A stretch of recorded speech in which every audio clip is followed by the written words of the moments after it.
Let me say yeah.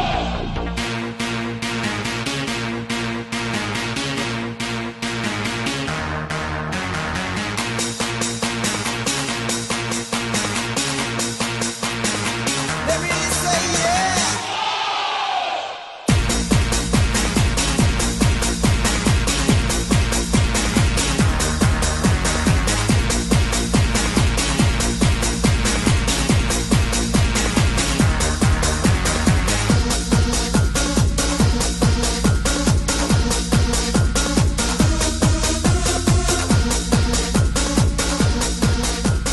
And we're back up here in the cheap seats, back for another episode.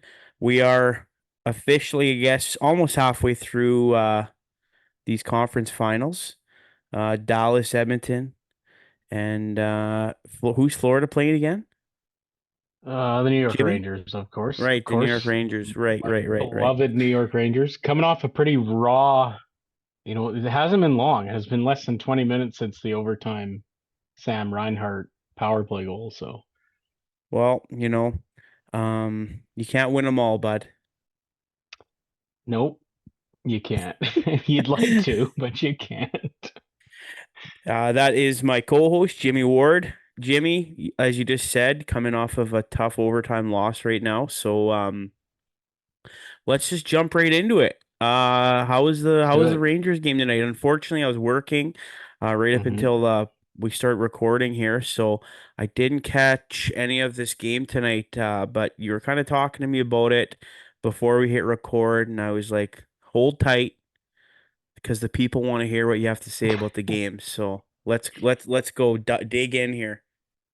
I'm a little hot. I'm a little hot off the loss. I don't take losses very well, so but I mean, if you caught game three, I was just like, man, we really played terribly and somehow found a way to win. And I thought, okay, hit the reset button as the Rangers have done all year. They've been pretty good at being able to sort of forget about tough games and losses and step into game four. They actually play a decent first period, nothing special, but they get up 1-0, and then boy, oh boy, the wheels fell off.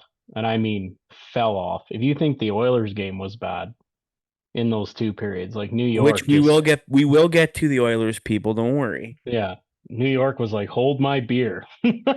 Let me show you how.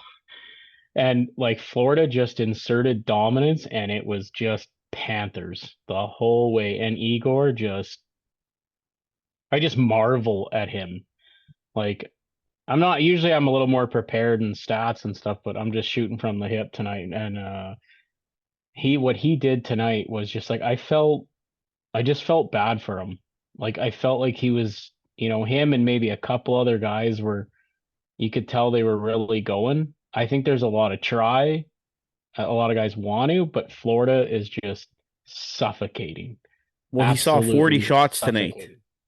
Yeah, just a casual 40. And just like the goals that went in on him too, like Verhage bats one out of the air.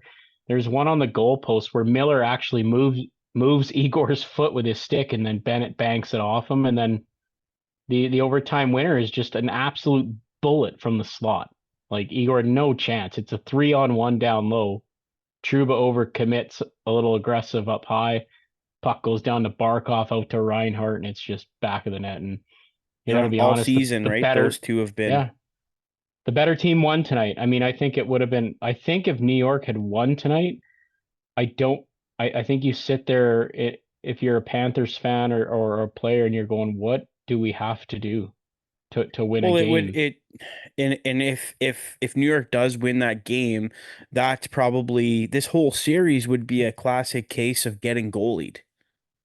100%. And what else it actually does too is like I firmly believe that the Rangers can be better.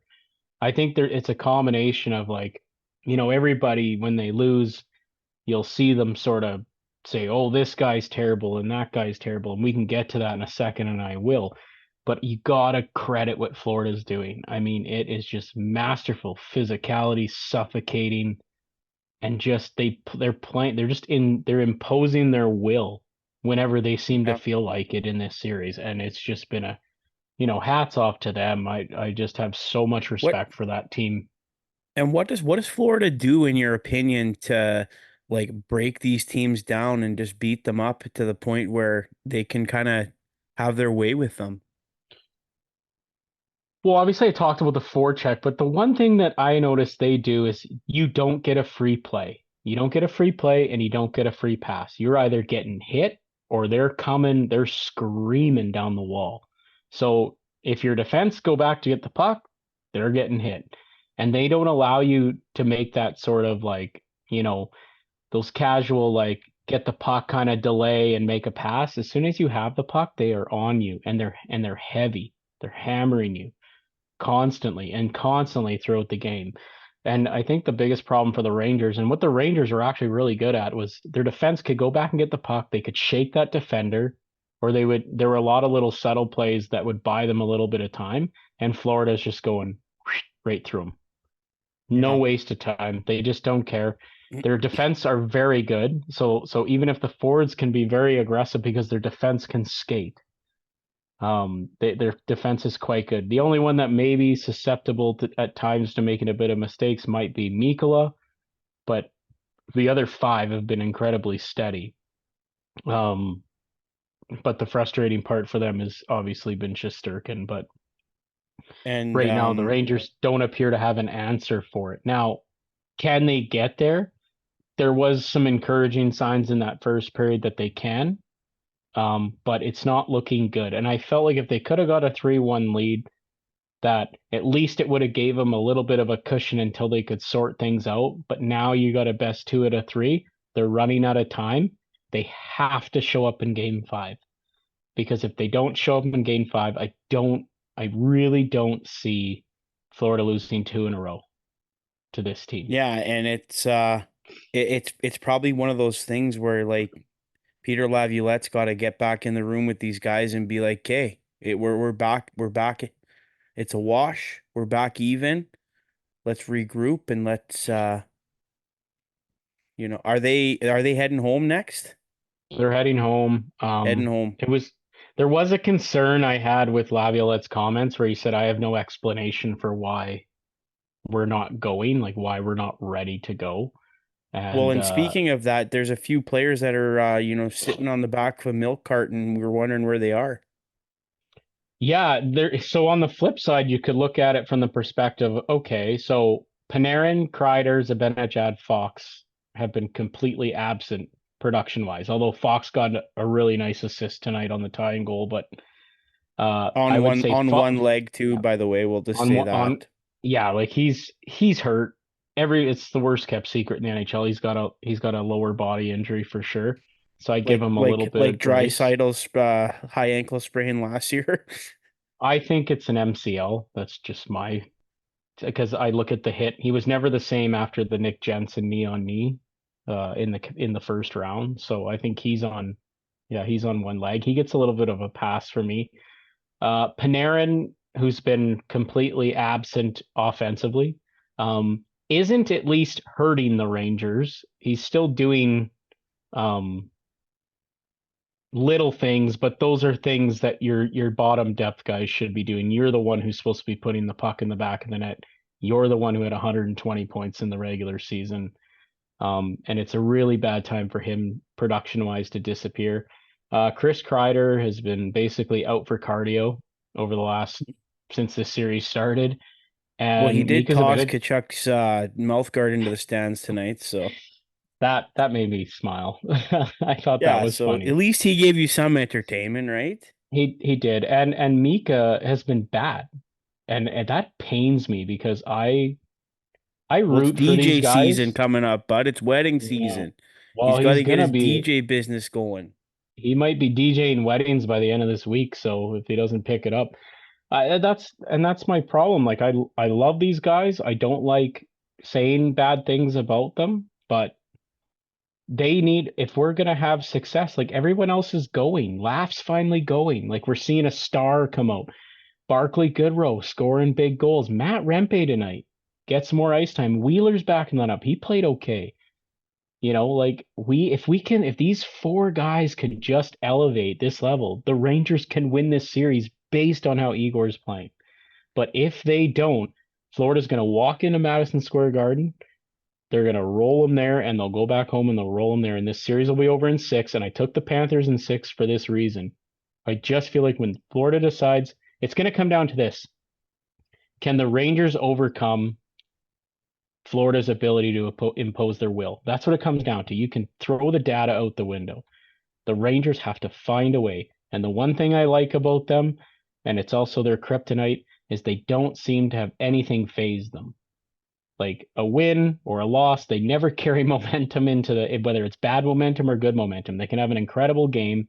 They don't seem to take that momentum and use it. And when they lose a game like this, like kind of dominated, crushing, it also doesn't seem to phase them. So they're very even keel, but I kind of want to see a little bit of that passion in game 5. I want to see them win a game by come out and win a game by 3 and just say, we're here, we're ready, take that next step.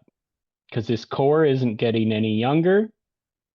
And the other part of it is if they don't and it ends and those star players fizzle out, there's going to be a lot of questions this summer about, is this the core? Like, are these the stars that can get you there? Because I feel like the supporting cast is finally doing its job, and we just need these guys so badly. And as a fan, you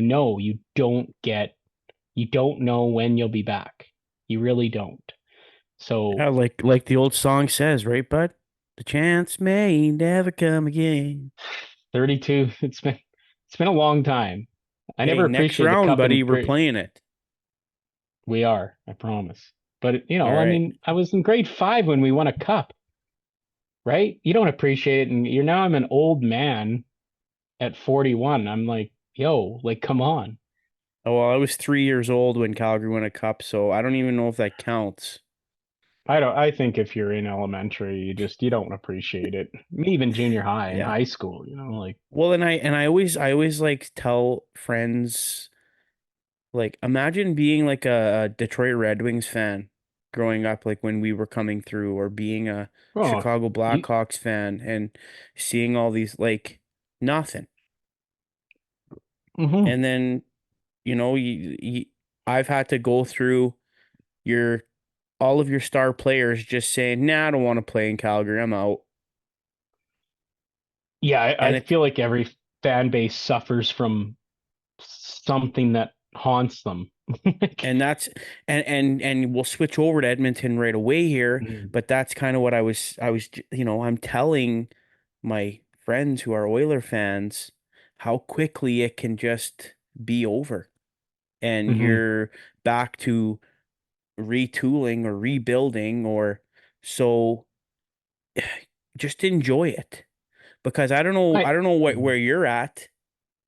But I feel I, like every Oiler fan I talk to, they win that night. They're winning the cup and they're all happy and they're ready to go. They lose and they're like, trade this guy, season's over. I think, I think social media has sort of changed Influenced? things a lot. Well, yeah, I think what happens is now you have every fan has a public platform voice to display its displeasure within 6 seconds of something happening, rather than just, maybe back in the day, your team has a tough loss.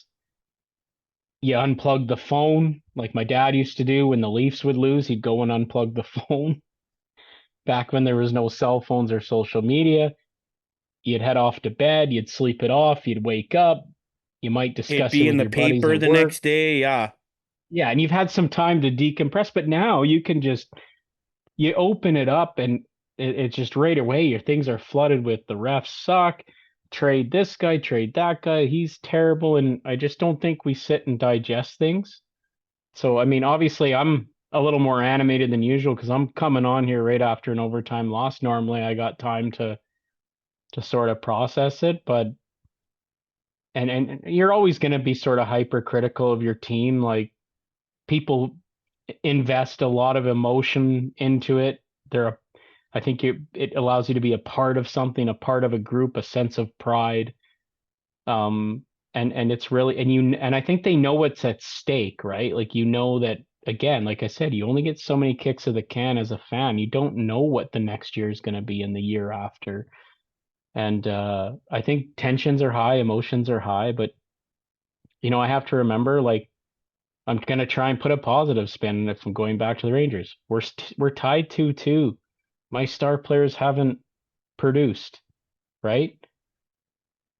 Yeah, Normally you'd probably get we haven't swept. seen the best of the Rangers yet. No, but let's go. Like time is kind of running out. Right. I need to start going. Yeah. And like we can even look back to the Oilers versus Canucks. Elias Pettersson never, we're all waiting for him to do something, waiting for him to show up. He never did. And what No, and happened? I mean, you look at a lot of circumstances. Brock Besser going down before Game 7.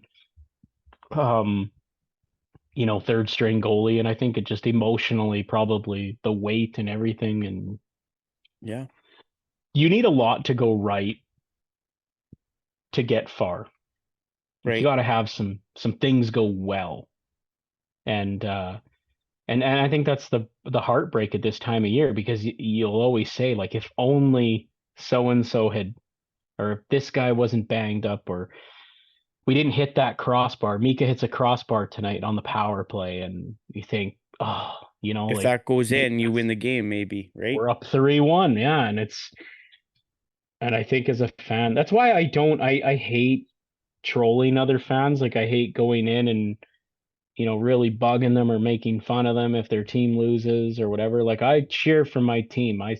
That's like I'm the Oiler fans' MO, though. I I think it's a lot of fans, to be honest. There are a lot that exist. I think we see it more here because we live here. There's Yeah, a probably.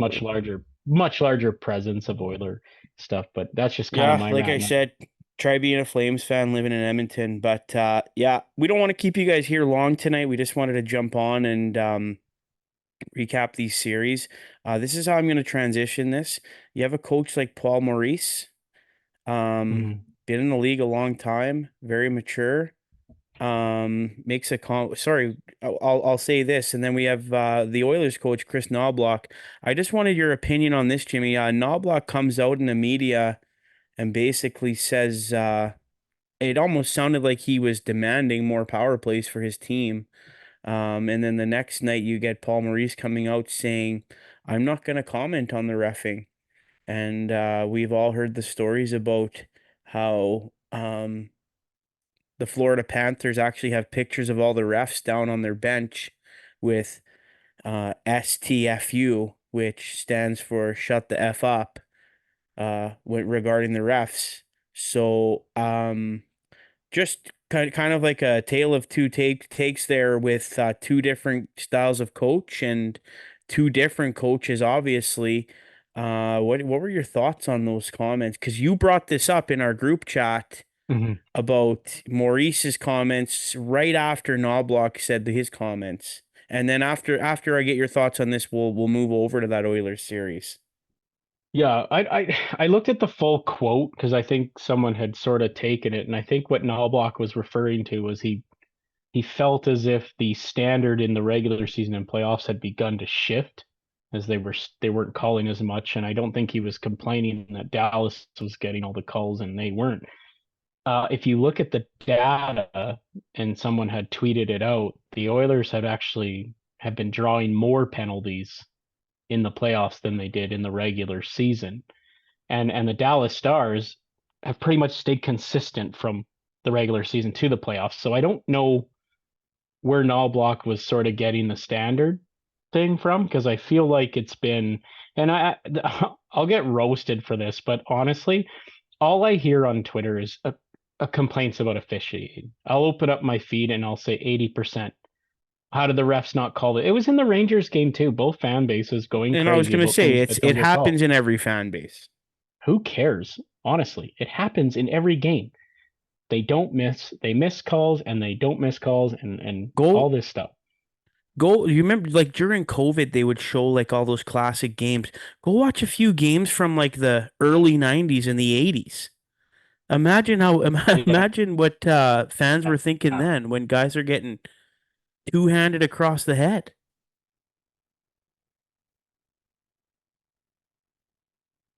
Yeah, I think you saw possibly, he did a really good job treading the line of not criticizing the officials, but there was definitely a level of gamemanship there.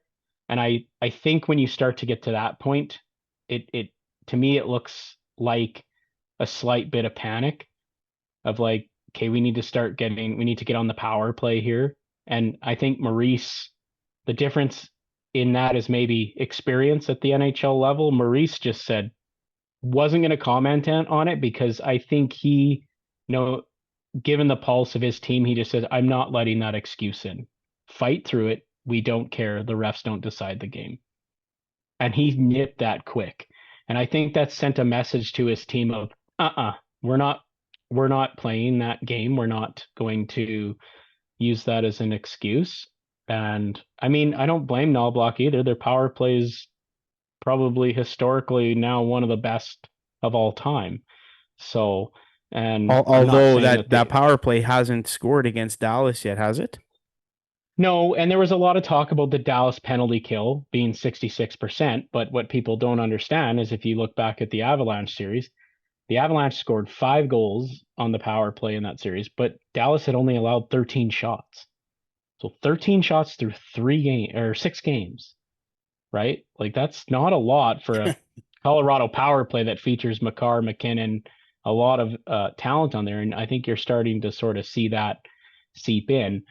The funny thing that I'm noticing from that series, shifting on a bit, is that when I watch Sportsnet and I understand it's Canadian content and they're covering, sort of the Oilers, but a lot of the talk, and especially around online, is about, there's a lot of sort of looking within the organization, and you'll even see it from Oilers media, from Oiler fans about who's to blame, this guy or that guy, or a lot of Nurse isn't doing this, and CC's not doing that, and Skinner's not doing this, and you know what? You never hear anything about the Dallas Stars. Yeah. Because no credit has gone to the way they've played, and I think that it's I don't know if it's just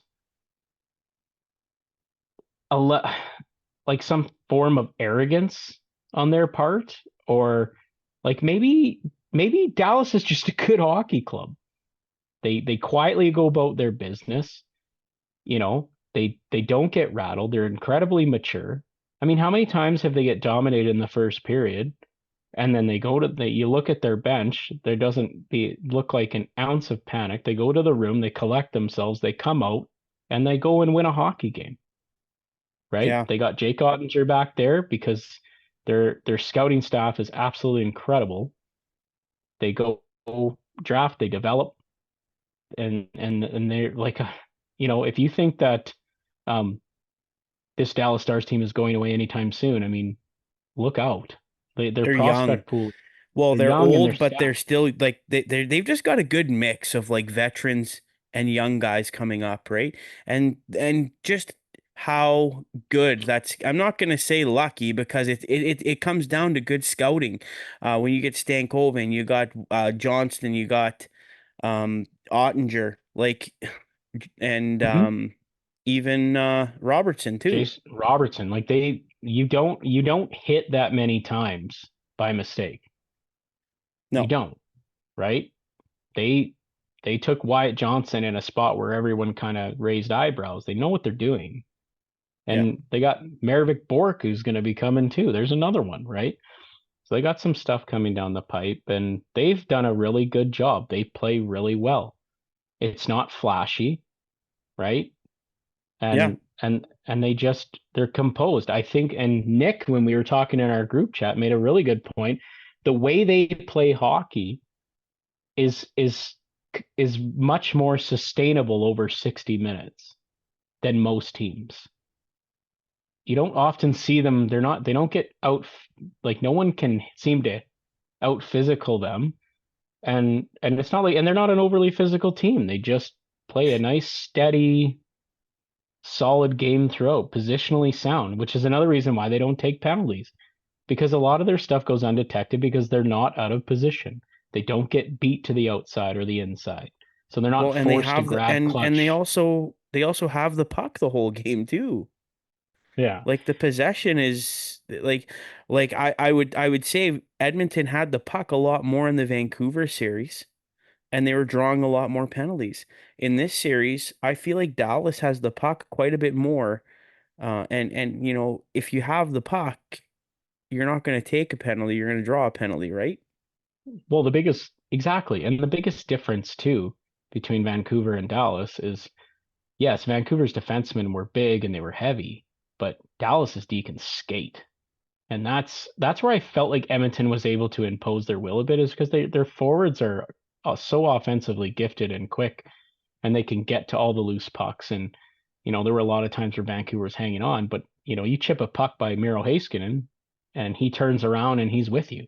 You chip a puck Yeah. by Harley, you chip a puck by Tanev, Essa Lindell, even, Ryan Suter and Petrovic seem to be a serviceable bottom pair as well. So I credit Dallas a lot. Now, Edmonton, if you want to go by first periods, or look like they're cup. I mean, we said Well, it last night. I what was like, did what did holy I what did cow. I what did I message you after that first period? Yeah, I'd say it looked like they were going to blow them out of the water I last night. said Like they were. I said these guys are real cup contenders and they're nothing to joke around with. Like Mhm. this is a different team than we saw against Vancouver. Yeah. I think this Edmonton team looks way better in this series than they did against Vancouver. I don't know what it is. And like I kind of said, like when we were like in the last little segment there, but Oiler fans, you need to calm down. It's 2-1. Yeah. It's not a best of three. Your season is far from over. So buckle up, play hard, and you never know what could Mhm. happen. Like it's a best of seven, you guys. Stop being down. Stop being so Yeah. hard on your It's team. You're a top four team out of 32 teams in the NHL. That's pretty good. Enjoy it.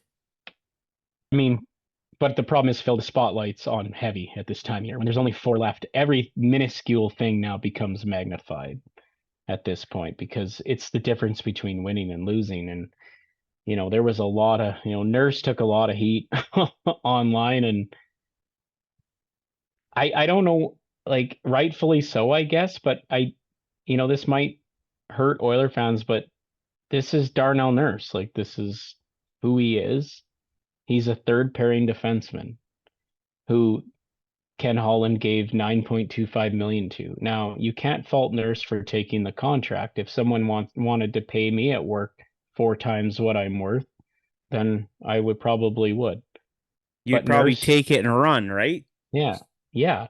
And Nurse to me is a third pairing defenseman who's being asked to do more than what he's capable. He doesn't do well against top end players. If he's in your bottom pair and he's making 2.5 with a nice steady partner, He looks right? good. He looks good Yeah, right now. he's in a great spot. Cody Cece to me is a seventh defenseman, a 6-7. He can come in. I believe he's a guy that could come in and give you some minutes once in a while. I don't think he's an NHL regular on a championship team. That's my opinion. I think Kulak's been good. Nothing special, but for what he's been asked to do, I think he's Serviceable, been good. right? Yeah.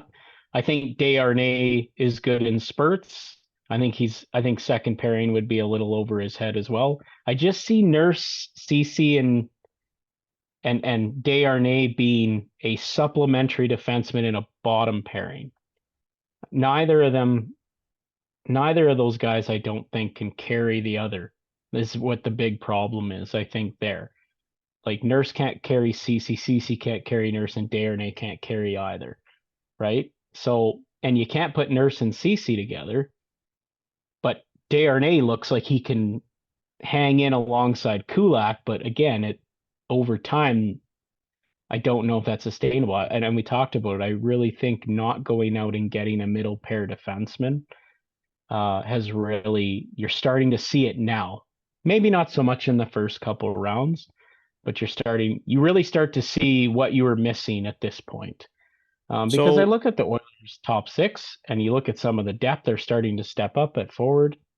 And yeah, Skinner's been all over the place, but I so think that rumor that's going to be rumor a problem. had it that the Oilers were offering Cody Ceci and a first round pick for Chris Tanev. If Chris Tanev is on the other side of the ice in this series, what does that change anything in your opinion? Yes, Yeah, yes, absolutely, right? yes, yeah.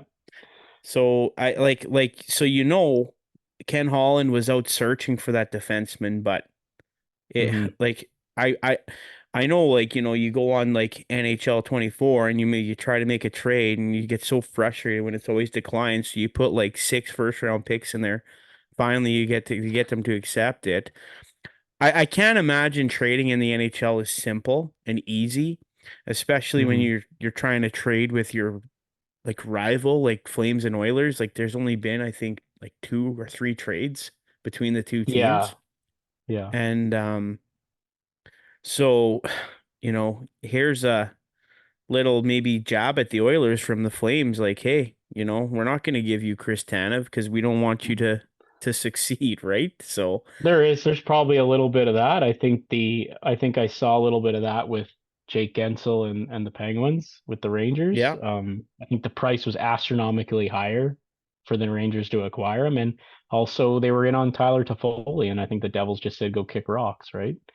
Yeah. Um, I think it happens to an extent. I don't think the rivalry is as big of a deal amongst management and players as it is the fans. I think the fans make it kind of more than what it is.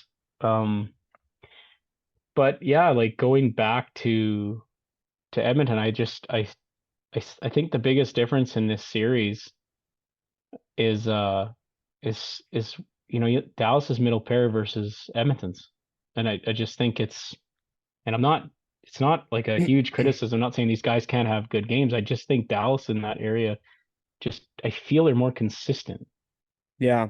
right? Like And how many and leads have the Oilers blown in this well, and series? even like you were just saying about the Rangers, how they're so calm, cool, and I think you said the same thing about Dallas. And what did the Oilers bench look like when Dallas rifled three goals in like 5 minutes? I mean, it looked They were deflated, but sitting there shell shocked. yeah. And I really thought that that part of the Oilers game was starting to leave. Like I got the sense, okay, this team used to be two players and a power play, right? And then everyone else was just there. And then Yeah. you really start to see guys start to step up. Like I know Ryan McLeod came out of the lineup, but he was at least playing good defensively. Could he be more physical? Sure. Adam Henrique comes back, he gets a big goal. Um, Warren Fogle, in the first, at least in the other couple rounds, it seemed like a lot of those guys were starting to sort of make their mark. Dylan Holloway gets into the top six, and now you're going, okay, now we got a little more coming. Yeah. Ekholm Bouchard, you got an elite pair. Very lucky Yep. to have those guys. Very, very good. And Evan Bouchard is a top five defenseman in the National Hockey League with or without McDavid.